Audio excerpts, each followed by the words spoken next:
En los anales de las historias bíblicas, pocas son tan trágicas y conmovedoras como la historia de Tamar y Absalón. Esta historia se desarrolla después de que el rey David, seducido por el encanto del adulterio con Betsabé y organizando la muerte de su esposo, se convierte en blanco de la admonición divina. La advertencia del profeta Natán resonó en sus oídos: ahora, por lo tanto, la espada nunca se apartará de tu casa, porque me has despreciado y has tomado la esposa de Urías elitita para ser tu mujer. Segundo Samuel 12 verso 10, y si estás disfrutando de este contenido, no olvides suscribirte al canal y activar la campanita para recibir todas nuestras actualizaciones. De esa manera, no te perderás ninguno de nuestros próximos vídeos. Ahora, sigamos con lo que me he preparado para ti. Esta profecía sombría arrojó una oscura sombra sobre la descendencia de David, desencadenando una cascada de conflictos conyugales, engaño, incesto e incluso asesinato. Era como si la misma autoridad y unción otorgadas a él hubieran sido eclipsadas por las consecuencias de sus acciones. La narrativa se desarrolla como un escalofriante testimonio del poder de las actitudes negativas que fermentan cuando no se controlan. Con el tiempo, los hijos de David tomaron protagonismo en esta tragedia en curso.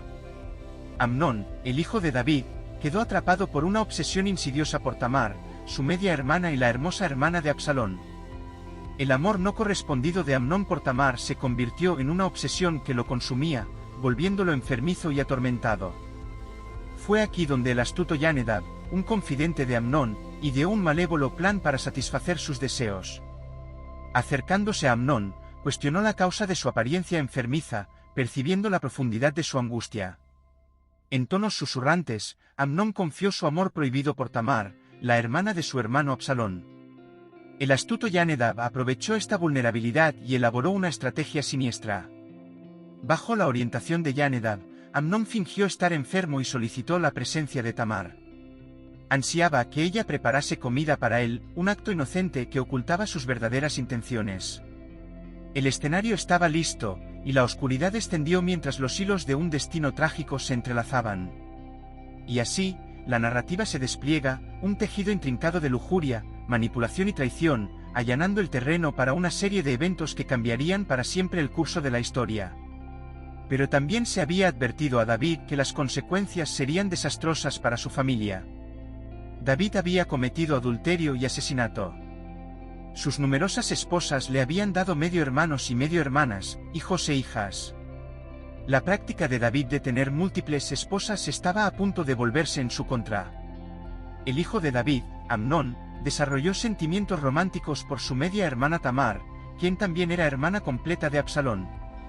El primo de Amnón, Yonadab, se ofreció a ayudarle con su dilema cuando se enteró de la situación. Yonadab elaboró un astuto plan que permitiría a Amnón estar a solas con Tamar por un tiempo.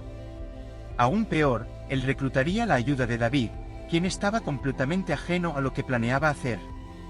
Así, Amnón se acostó y fingió estar enfermo. Cuando el rey vino a verlo, Amnón le dijo: por favor, pide a mi hermana Tamar que venga y haga algunas tortas en mi presencia, para que pueda comer de sus manos. Luego, David envió un mensajero a la casa de Tamar, diciendo: ve ahora a la casa de tu hermano Amnón y prepara comida para él. Tamar fue a la casa de su hermano Amnón, quien estaba acostado en la cama. Ella hizo la masa, preparó las tortas y las horneó. Después, tomó la bandeja y se las sirvió.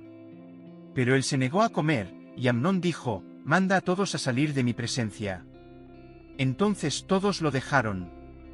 Amnón le dijo a Tamar: trae la comida a la habitación, para que pueda comer de tus manos. Tamar tomó las tortas que había hecho y las llevó al cuarto de su hermano Amnón. Cuando se las llevó, él la agarró y le dijo: ven, acuéstate conmigo, mi hermana. Pero ella le respondió: no, hermano mío, no me deshonres, porque tal cosa no se hace en Israel, no cometas esta locura. ¿Qué sería de mí con mi desgracia? Y tú serías un insensato, como los locos de Israel. Ahora, habla con el rey. Y así, los hilos de esta trama oscura comenzaron a entrelazarse, creando un dilema de moralidad y pasión que amenazaba con destruir la frágil red de relaciones dentro de la casa de David. Porque él no me negará a ti. Sin embargo, no la escuchó, pues era más fuerte que ella. La violó y durmió con ella. Segundo Samuel, capítulo 13, versículos 6 a 14. La emboscada había sido preparada a petición de la familia real. La inocente Tamar fue llevada a la habitación de su medio hermano supuestamente enfermo. Una vez a solas, ella hizo preparativos para alimentarlo. Por otro lado, él la agarró y dejó claras sus intenciones.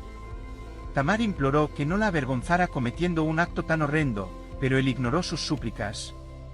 Si Tamar se sometiera a ese acto, no solo se sentiría avergonzada, sino que Amnón sería considerado uno de los mayores necios de Israel. Ella incluso sugirió que él pidiera al rey que la tomara como esposa en lugar de eso. Sin embargo, Amnón no fue persuadido, al contrario, se mantuvo firme en su pecado. Entonces, Amnón la odió con un odio intenso, de hecho, la odió más de lo que la había amado. Amnón le dijo, «Levántate y vete». Pero ella respondió, «No, eso sería un mal aún mayor que el que ya me has hecho». Aún así, él se negó a escucharla. Llamó a su sirviente personal y ordenó, «Saca a esta mujer de mi vista y cierra la puerta detrás de ella». Un sirviente la expulsó y cerró la puerta.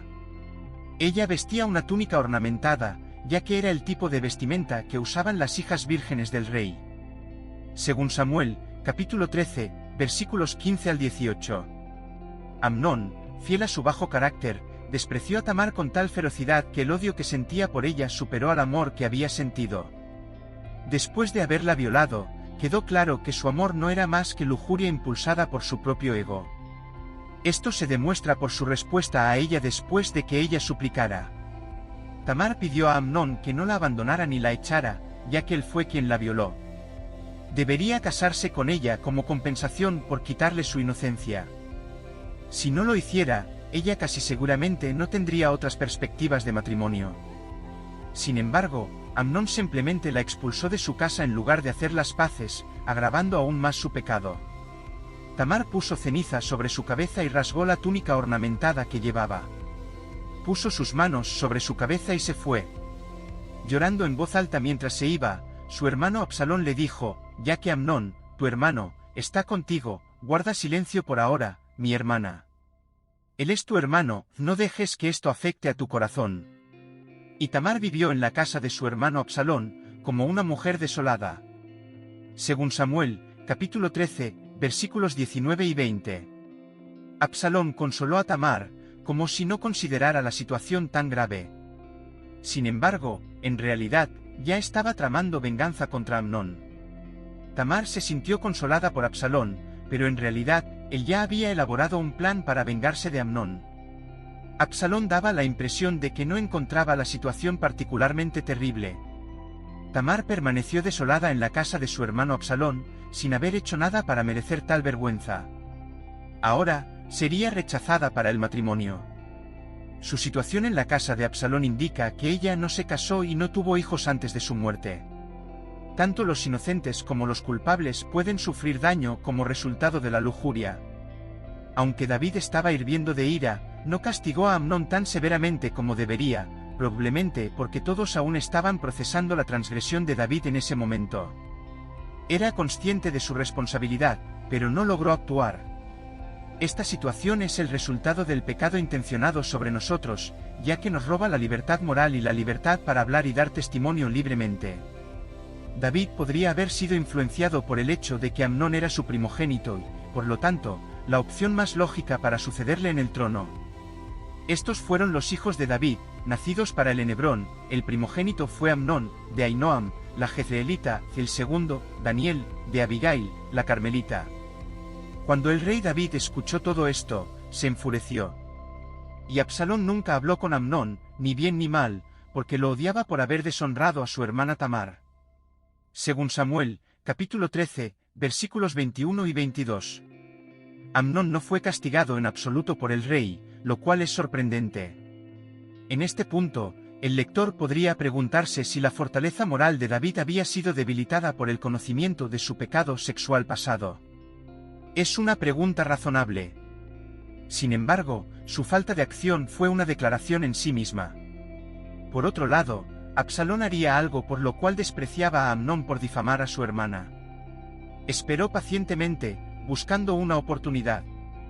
La historia continúa desarrollándose, mostrando los conflictos y las consecuencias de los pecados cometidos, mientras los sentimientos de venganza de Absalón comienzan a manifestarse de manera cada vez más evidente. 2 años después, Absalón tuvo la oportunidad de vengarse. Estaba en los apriscos de ovejas en Baalazor, cerca de la frontera de Efraín, e invitó a todos los hijos del rey a unirse a él. Absalón fue al rey y dijo: «Tu siervo ha traído a los esquiladores, que el rey y sus siervos vengan conmigo». El rey rechazó la oferta: «No, mi hijo, no debemos ir todos, o seremos una carga para ti». A pesar de las insistencias de Absalón, el rey aún se negó a ir, pero le dio su bendición. Entonces Absalón pidió: «Si no, que Amnón, mi hermano, venga con nosotros». El rey preguntó por qué debería ir Amnón, y Absalón insistió. Así que el rey envió a Amnón y a los demás hijos del rey con Absalón. Según Samuel, capítulo 13, versículos 23 a 27. Absalón esperó pacientemente el momento adecuado para llevar a cabo su venganza. Ese momento llegó después de un periodo de aproximadamente 2 años. Cuando llegó la hora de esquilar las ovejas cerca de Betel, como era costumbre, se estaban planeando grandes celebraciones. La invitación urgente que Absalón hizo a su padre no fue aceptada, probablemente porque David quería ahorrar a su hijo el peso de los gastos onerosos. Sin embargo, se logró llevar a todos los hijos del rey, y el más importante de ellos era Amnón, que como hijo mayor, representaba al padre ausente.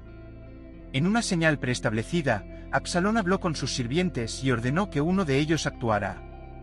Absalón instruyó: «Cuando el corazón de Amnón esté contento por el vino, y yo os diga que lo hieran, entonces mátenlo. No tengan miedo, ¿no soy yo quien dio esta orden? Sean valientes y fuertes». Los siervos de Absalón hicieron exactamente como él ordenó. Entonces todos los hijos del rey se levantaron, cada uno montó en su mula y huyeron. Mientras estaban en camino, llegaron noticias a David, diciendo que Absalón había matado a todos los hijos del rey y ninguno había sobrevivido. Entonces el rey se levantó, rasgó sus ropas y se tumbó en el suelo. Todos sus siervos, que también llevaban las ropas rasgadas, estaban a su alrededor. Jonadabe, hijo de Simea, hermano de David, habló y dijo: «Mi señor, no pienses que han matado a todos los jóvenes, hijos del rey, solo Amnón ha muerto». Y explicó que esto estaba relacionado con la intención de venganza de Absalón desde el día en que violó a su hermana Tamar. Todos están muertos, pero solo Amnón ha muerto. Ahora Absalón ha huido, y el joven que era el centinela levantó la vista y vio que muchas personas venían del camino detrás de él, junto a la montaña. Jonadabe dijo al rey: «He aquí que los hijos del rey están llegando, como tu siervo había dicho». Tan pronto como terminó de hablar, los hijos del rey llegaron, alzaron la voz y lloraron. El rey y todos sus siervos también lloraron amargamente. Según Samuel, capítulo 13, versículos 28 a 36. Mientras tanto, a David se le informó que Absalón había sido el responsable de la muerte de todos sus hijos. Una vez más, David fue consumido por la tristeza y el dolor. Jonadabe puso fin al rumor al informar que solo Amnón había sido asesinado y que Absalón había planeado el crimen desde el día en que Tamar fue violada. Esta revelación puso fin a la falsa noticia. Poco después, los hijos de David regresaron a Jerusalén, con lágrimas en los ojos, confirmando el anuncio de Jonadabe de que estaban realmente vivos. La miserable y trágica historia de Amnón y Tamar arroja luz sobre varias cuestiones relacionadas con el pecado sexual y sus consecuencias.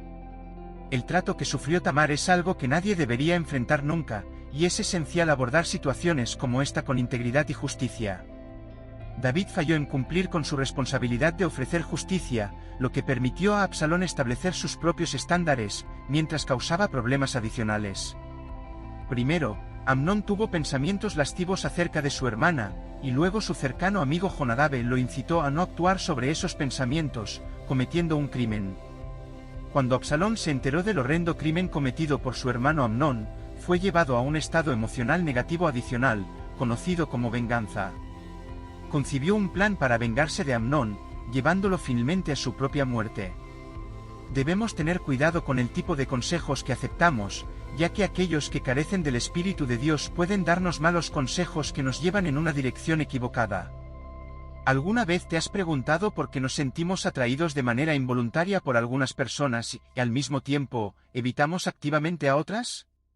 La mayoría de las veces, ni siquiera podemos identificar una palabra o acción específica que nos aleje de esas personas, pero sabemos que queremos estar lo más lejos posible de ellas. Nuestra intuición nos indica si debemos ser cautelosos o despreocupados en torno a diferentes personas. A veces, esa negatividad surge como resultado de la presión injusta de personas que quieren que hagamos más de lo que somos capaces. Poco después de algunas conquistas militares, David sufre la primera de varias horribles consecuencias de su pecado con Betsabé. Su hijo Amnón secuestra a su media hermana Tamar. Cuando David se entera, no hace nada, lo que sorprende y molesta a Absalón, su hijo. Absalón termina asesinando a Amnón después de 2 años. Toda la situación se desarrolla como un drama televisivo. En este punto, el papel de líder de David se ha reducido a una sombra de lo que era. Observa los siguientes cambios en el liderazgo de David. Primero, no actúa de manera proactiva, sino que interactúa pasivamente con quienes están más cerca de él. Segundo, ya no representa alegría, sino que está lleno de tristeza, desespero y duelo. Tercero, ya no actúa de acuerdo con sus convicciones, sino que se rinde a racionalizaciones sobre sus leyes. Cuarto, ya no resuelve problemas, sino que lame sus heridas. Quinto, ya no persigue sus deseos, sino que permanece paralizado respecto a Absalón.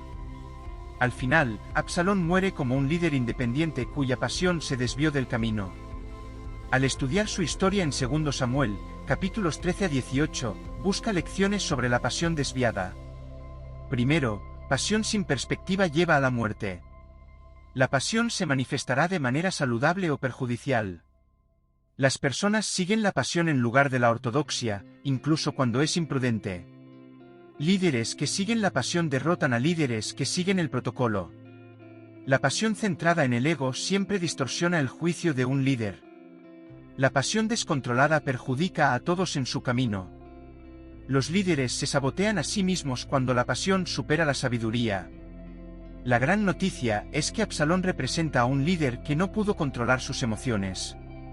Cuando un líder abraza la pasión antes de aprender la sumisión, los problemas son inevitables. ¿Significa esto que debemos condenar la pasión? Ciertamente no. Considera las siguientes ventajas de la pasión. Primero, la pasión es el primer paso hacia el éxito.